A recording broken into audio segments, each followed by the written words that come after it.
లెక్కించలేని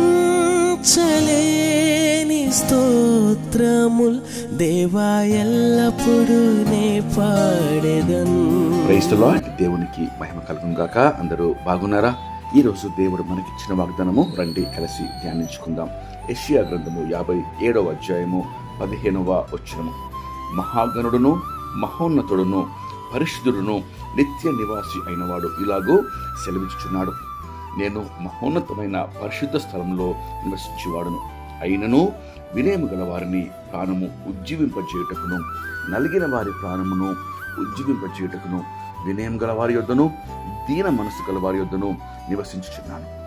ప్రియమైన దేవుడి బిడ్డ, ఎంత శ్రేష్టమైన వాగ్దానము!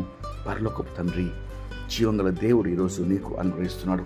ఆయన మహాగణుడు, మహోన్నతుడు, మహాపరిశుద్ధమైన స్థలంలో నిత్య నివాసిగా జీవిస్తున్న మహా గొప్ప దేవుడు యేసుక్రీస్తు ప్రభువారు ఈరోజు నీతో చెప్పే ఈ వాగ్దానము, ఆయన అంత ఉన్నతమైన స్థలంలో ఉన్నప్పటికీ వినయం గల వారిని ఓదార్చుటకు, నలిగిన వారిని ఉజ్జీవింపజేయుటకు, వినయ మనసు గల వారిని మరి దీన మనసు గల వారిని దీవించుటకు, లేవనెత్తుటకు, వారి కుంగుదలలో నుండి వారిని పైకి లేపుటకు, బ్రతికించుటకు ఆయన వారి మధ్యలో దిగివచ్చి నివాసం ఉంటున్నాడు. ప్రేమైన దేవుడు, ఈరోజు ఆ పరిస్థితిలో నీవు ఉంటే, కృంగుదల్లో, దుఃఖములో, బాధలో, కన్నీటిలో, అనారోగ్య పరిస్థితిలో, ఎవరికి చెప్పుకోలేని బాధల్లో, ఎటు తోచక ఏ మార్గంలో వెళ్ళాలో తెలియని అగోచరమైన పరిస్థితిలో నీవు ఉన్నప్పుడు జీవంగల దేవుడు సెలవిస్తున్నాడు, ప్రార్థన చేయి,